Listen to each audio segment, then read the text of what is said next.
Hello students, I am खुशी Jain, your science teacher. आज हम अपना साइंस का लास्ट चैप्टर करेंगे, chapter 13, the sky is above. हम इसमें क्या पढ़ेंगे? हम इसमें सन, मून एंड स्टार्स, इन तीनों के बारे में हम इसमें डिटेल में बहुत सारी इंफॉर्मेशन पढ़ेंगे। हम इनके बारे में जानेंगे अच्छे से। सो चैप्टर स्टार्ट करते हैं। द स्काई इज अबव, हमारे ऊपर स्काई है। आप ऊपर देखते हो आसमान, आसमान जिसको हम बोलते हैं स्काई। तो उसके उसमें क्या होता है? उसमें सन, मून, स्टार्स हमें सब वहीं दिखाई देते हैं। सो सन, द मून, द स्टार्स, इन तीनों के बारे में हम इसमें डिटेल में पढ़ेंगे। How does the moon shine? हम देखते हैं रात को, अगर हम स्काई में देखते हैं रात को तो हमें मून दिखता है। अब लेकिन वो मून शाइन कैसे करता है? मून के पास अपनी खुद की अपनी ओन लाइट नहीं होती है, तो वो कैसे शाइन करता है? मून सन की लाइट की हेल्प से शाइन करता है। So have you ever seen the sky at night carefully? What you see in the sky at night? आप रात को अगर स्काई में देखो तो आपको क्या दिखता है? स्काई में रात को मून दिखता है और बहुत सारे स्टार्स दिखते हैं ना। बहुत छोटे छोटे छोटी छोटी लाइट्स लाइट्स लगती हैं, वो क्या होते हैं? वो स्टार्स होते हैं। सो पढ़ते हैं इनके बारे में अच्छे से। The sun, the sun rises in the east every day. It is morning when the sun rises. It is the time for the children to go to school. The sun shines and gives us bright light. It gives us heat too. As the sun goes up, the days become hotter. The sun is much bigger than our earth. All planets and animals cannot live without the sun. अब सन के बारे में पढ़ते हैं। Sun rise होता है east direction से। हमारे पास 4 डायरेक्शंस होती हैं, north, south, east and west. So जो ईस्ट डायरेक्शन है वहां से सन राइज करता है, वहां से सन निकलता है। It is morning when the sun rise, जब सन राइज होता है, जब सन राइज करता है तब सुबह होती है, मॉर्निंग होती है। वो टाइम क्या है? वो टाइम है जिस टाइम पे हम लोग सुबह उठते हैं, जिस टाइम पे चिल्ड्रन स्कूल जाते हैं। सन शाइन करता है और हमें ब्राइट लाइट देता है। सन शाइन करता है तो एकदम रोशनी जाती है ना, बहुत ब्राइट लाइट मिलती है। वो हमें हीट भी देता है। और जैसे जैसे सन राइज करते करते ऊपर जाता है तो डे जो है वो और हॉट होता जाता है और गर्मी बढ़ती जाती है। And the sun is much bigger than our earth, हमारे अर्थ के कंपैरिजन में सन का साइज काफी बड़ा है। All plants and animals can not live without the sun, sun के बिना प्लांट्स एनिमल्स नहीं रह सकते हैं। Plants make their food in the presence of sunlight. While returning from the playground, what do you see? You see sun is setting down in the west. When the sun sets, night falls. You will see many stars twinkling in the sky. अब plants और animals या हम लोग क्यों नहीं रह सकते हैं सनलाइट के बिना? क्योंकि जो प्लांट्स हैं वो अपना फूड खुद प्रिपेयर करते हैं। ये हमें पता है, प्लांट्स अपना खुद खाना खुद बनाते हैं। तो कैसे बनाते हैं? वो सनलाइट की हेल्प से अपना खाना बनाते हैं। अब इसलिए प्लांट्स सनलाइट के बिना नहीं रह सकते हैं।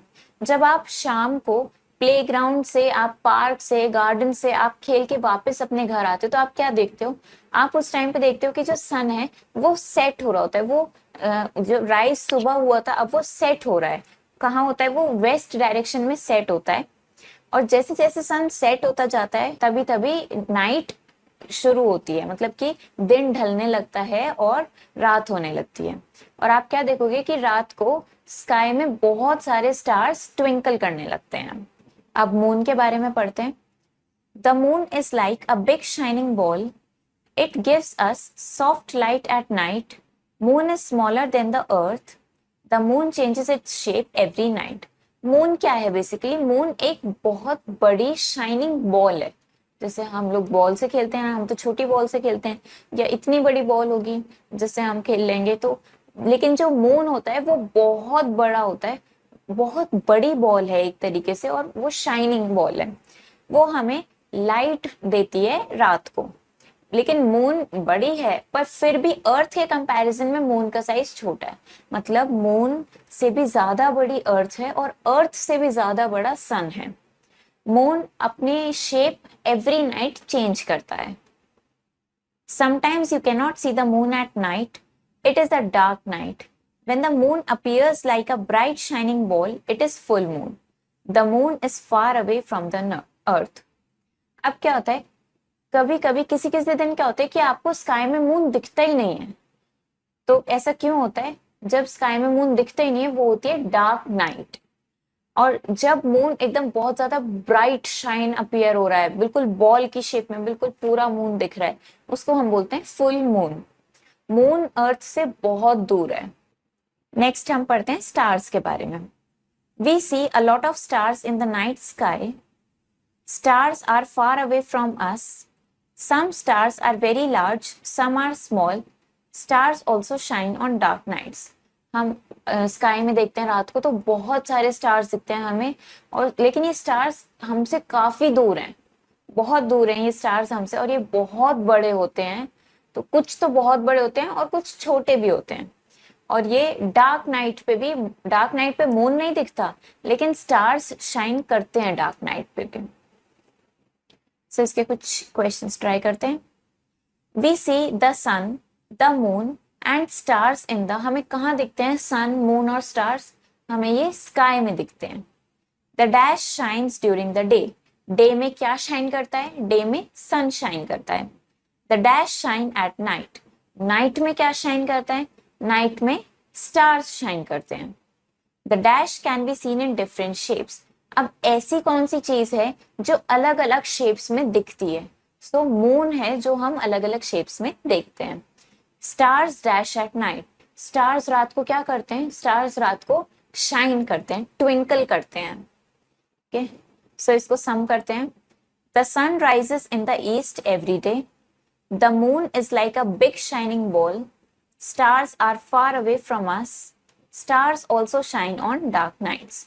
सन कहाँ से राइज होता है? सन ईस्ट डायरेक्शन से राइज होता है एवरी डे. और मून क्या है? मून एक बहुत बड़ी सी शाइनिंग बॉल की तरह है. स्टार्स हमसे काफी दूर हैं और ये डार्क नाइट्स पे भी शाइन करते हैं. सो इसकी एक्सरसाइजेस ट्राई करते हैं. Darken the correct option in the OMR sheet. अब आपको करेक्ट ऑप्शन चूज करना है. We see dash in the night sky. हमें रात को स्काई में क्या दिखते हैं? हमें रात को स्काई में स्टार्स दिखते हैं. When we look up to the sky at noon, we see. और जब हम दिन में, नून के टाइम पे यानी डे में देखते हैं स्काई की तरफ, तो हमें क्या दिखता है? तब हमें सन दिखता है. The dash changes its shape every night. ऐसी कौन सा है जो एवरी नाइट अपनी शेप चेंज करता है? सो मून अपनी शेप एवरी नाइट चेंज करता है. The sun appears to rise in. Sun कौन सी डायरेक्शन से राइज करता है? सन ईस्ट डायरेक्शन से राइज करता है और वेस्ट डायरेक्शन में सेट होता है. Fill in the blanks with the correct words from the box. हमें इस बॉक्स में से करेक्ट ऑप्शन चूज करके फिल करना है. सन सेट्स इन द. सन कौन सी डायरेक्शन में सेट करता है? सन वेस्ट डायरेक्शन में सेट करता है. Stars always. स्टार्स हमेशा क्या करते हैं? स्टार्स हमेशा शाइन करते हैं. When the moon is bright and round, it is. जब मून बिल्कुल ब्राइट हो और पूरा राउंड दिखे, उसको हम क्या बोलते हैं? तब वो फुल मून होता है. Next is the sun gives us. Sun हमें क्या देता है? सन हमें हीट देता है. Write T for true statements and F for the false ones. अब हमें ट्रू स्टेटमेंट के लिए T लिखना है एंड फॉल्स स्टेटमेंट के लिए F लिखना है. The sun shines and gives us bright light. Sun shine करता है और हमें ब्राइट लाइट देता है. ये तो ट्रू स्टेटमेंट है. सन बहुत तेजी से शाइन करता है और हमें लाइट भी देता है. Plants make their food in the presence of sunlight. Plants अपना खाना सनलाइट की प्रेजेंस में बनाते हैं, सनलाइट की हेल्प से बनाते हैं. ट्रू, करेक्ट स्टेटमेंट है. Moon is smaller than earth. Moon earth से छोटा है साइज में. ट्रू, हमने पढ़ा कि पहले मून होता है, मून से भी बड़ा साइज होता है अर्थ का, और अर्थ से भी बड़ा साइज होता है सन का. सो ये भी करेक्ट स्टेटमेंट है. Stars also shine on dark nights. Dark nights पे भी स्टार शाइन करते हैं. ट्रू, करेक्ट स्टेटमेंट है. हमने पढ़ा डार्क नाइट पे मून नहीं होगा लेकिन स्टार्स होते हैं. It is night when the sun rises. जब सन राइज करता है तब नाइट होती है. ये तो गलत स्टेटमेंट है, फॉल्स, इनकरेक्ट स्टेटमेंट है, क्योंकि जब सन राइज करता है तब मॉर्निंग होती है, नाइट नहीं होती है. सो चैप्टर हमारा कंप्लीट हो गया है। हमने इसमें पढ़ा कि हमें स्काई में क्या क्या दिखता है। हमें स्काई में सन दिखता है, मून दिखता है, स्टार्स दिखता है। इनके बारे में हमने अच्छे से पढ़ा कि ये क्या क्या होता है, कैसे कैसे दिखते हैं, कैसे ये शाइन करते हैं, इनका साइज क्या होता है, डार्क नाइट क्या होता है, फुल मून क्या होता है, इनकी शेप होती है अलग अलग। सब कुछ हमने बहुत अच्छे से डिटेल में पढ़ा। सो अब आप इस चैप्टर को अच्छे से पढ़िए, इसकी एक्सरसाइजेस ट्राई करिए। आई होप ये आपको समझ आया होगा। अब मिलेंगे आप नेक्स्ट वीडियो में और नए इंटरेस्टिंग चैप्टर्स के साथ। Thank you and have a nice day.